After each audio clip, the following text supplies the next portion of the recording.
ഏത് മൂവിയാണ് കണ്ടത്? പുണ്യാളൻ. അതിൻ്റെ അവസാനം ഡയലോഗ് ഉണ്ട്, പുണ്യാളൻ നല്ല കള്ളനാ പറയും, അതിന് പുണ്യാളൻ തന്നെയാണ്. കള്ളനാണെങ്കിൽ നന്ദിയുള്ള നല്ല മൂവിയാണ്, നല്ല എൻ്റർടൈനറാണ്.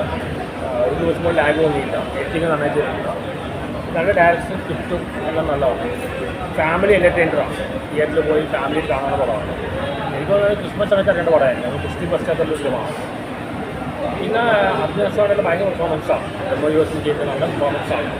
സെക്കൻഡ് ഹാഫിലെ വരുന്നത് ഒരു എക്സെൻട്രിക് ആക്ടിങ്ങാണ്, ചാർലിയിൽ തൊട്ട് സിനിമാറ്റിക്കാണ്, അത് നല്ല ആക്ടിങ്ങാണ്. പിന്നെ പറയുകയാണ് അനസ്രാജിൻ്റെ ഒപ്പം രേഖാചിത്രം, രണ്ട് ഡിഫറെൻറ്റ് മൂവിയാണ്, രണ്ട് റേഞ്ചാണ് കാണിക്കുന്നത്. അവർ ഭാവിയിൽ മഞ്ജു വാര്യരോ അടങ്ങുന്ന റിവേഴ്സ് ചെയ്യാനുള്ള ആളാണ്, നാച്ചുറൽ ആക്ടിങ് ആണ്, വളരെ കഴിവുള്ള ആക്ടേഴ്സാണ്. പിന്നെ പ്രേമത്തിൽ വന്നപ്പോൾ വിഷയം ഡൗൺ ആയതാണ്, നമുക്ക് കയറി വന്നപ്പോൾ അനുസരിച്ച് വന്നിരിക്കുകയാണ്. പിന്നെ ബാലുവർക്ക് സ്ലോ തന്നെ വിളിച്ചിട്ടുണ്ട്, അൽത്താഫനെ വിളിച്ചിട്ടുണ്ട്. ഓൺലി നെഗറ്റീവ് പറഞ്ഞാൽ അത് ഒരു പള്ളിയിലച്ഛൻ റോൾ ചെയ്യുന്ന ആളാണ്, ആ റോൾ എത്ര പ്ലാസ്റ്റിക് ഫീൽ ചെയ്ത് തോന്നി. ആദ്യം അത് പിടിക്കുമ്പോഴാണെങ്കിലും സെക്കൻഡ് ഹാഫ് ആകുമ്പോൾ പിടിക്കുമ്പോഴാണ് ഒരുപാട് ട്വിസ്റ്റിലുണ്ട്. നല്ല രീതിയിലാണ് അവസാനിക്കുന്നത്, നല്ല മെസ്സേജ് ഉണ്ട്, നന്മയുടെ മെസ്സേജ് ഉണ്ട്. സാധാരണ ഇപ്പോഴത്തെ പ്രശ്നം പറഞ്ഞാൽ പ്യുവർലി എൻ്റർടൈനേഴ്സാണ്. ഇത് എൻ്റർടൈനർ മാത്രമല്ല, കോമഡി ടെല്ലറാണ്. അതുകൊണ്ട് അപ്പം നല്ലൊരു നന്മയുടെ മെസ്സേജ് പറഞ്ഞാൽ പറ്റും. ഫാമിലി ആയിട്ട് കാണാനുള്ള പടമാണ്, അത് വൾഗാരിറ്റി ബാലൻസ് കൊടുക്കില്ല, നല്ലൊരു ഫിലിമാണ്.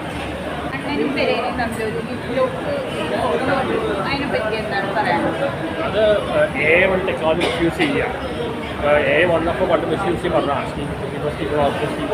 പറഞ്ഞാണ് ആ സംഭവം നടന്നേക്കാം, മിസ്യൂസ് ചെയ്യുകയാണ്. ഞങ്ങൾ ലീഗലായിട്ട് തന്നെ പോവുകയാണ്. അപ്പോൾ എന്നെ ഇപ്പോൾ ആറാടിക്കാൻ വേണ്ടി പാർട്ടിയിലാക്കിയ ടോണി വിടാതെ എനിക്കറിയാം, ഒരു സൈബർ സെക്യൂരിറ്റി കമ്പനിയുടെ വർക്കിയാണ്. ഒരു ഫേക്കാണ് തെളിയിച്ചു, ഇനി ആടെ കിടന്നില്ല. ഇവർ ഞങ്ങൾ ലീഗലായിട്ട് മൂവ് ചെയ്തിരുന്നെങ്കിൽ ഇങ്ങനെ വന്നുകൊണ്ടേ ട്രാൻസ്ജെൻഡർ കേസ് നമുക്ക് വിട്ടു, ഒരു ബന്ധമില്ല. അപ്പോൾ ഇത് പറഞ്ഞ ലീഗലായിട്ട് തന്നെ മൂവ് ചെയ്യാം. ഞാനോ പേരുടെ അങ്ങനത്തെ ആളല്ല, പണ്ട് വിളിച്ചു ചോദിക്കുകയാണ് നിങ്ങൾ ഇങ്ങനത്തെ പ്രശ്നം. പെരുടെ കാര്യം അറിയില്ല, പക്ഷെ എൻ്റെ കാര്യം പറയാം, ഞാൻ ചെയ്യാൻ ഞാൻ ഹോം വാട്ടർ ഏറ്റവും ഇഷ്ടമാണ്.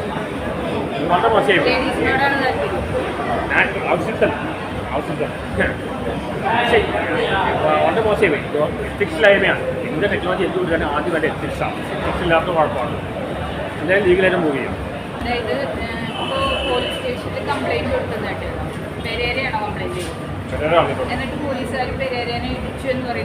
അതുപോലെ പെരേര അവിടെ ഫോൺ എടുക്കാൻ പോയി, റൈറ്റ് ഉണ്ട്. കാരണം ആ ഫോണിൽ ഇയാളെ മമ്മൂട്ടിയും മോഹൻലാലും വിമർശിച്ചൊരു കാര്യം പറഞ്ഞു. അപ്പോൾ അത് വന്നു കഴിഞ്ഞാൽ പുള്ളി ഫാൻസിൽ അടിക്കുന്ന പേടിയുണ്ടായി.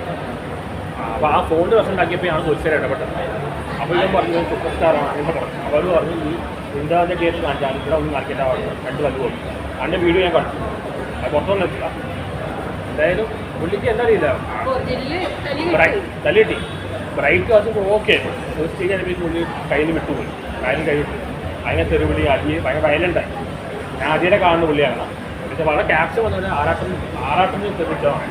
അതുകൊണ്ടാണ് ഞാൻ വീഡിയോ ഇൻസ്റ്റയിൽ ഇട്ടത്. ആറാട്ടനല്ല, ബ്രൈറ്റിനെയാണ് ചെയ്തത്. എൻ്റെ അടുത്ത് അങ്ങനെ പെരുമാറിയിട്ടില്ല, എൻ്റെ അടുത്ത് പാവമായിട്ട് പെരുമാറിയിട്ടുള്ളൂ.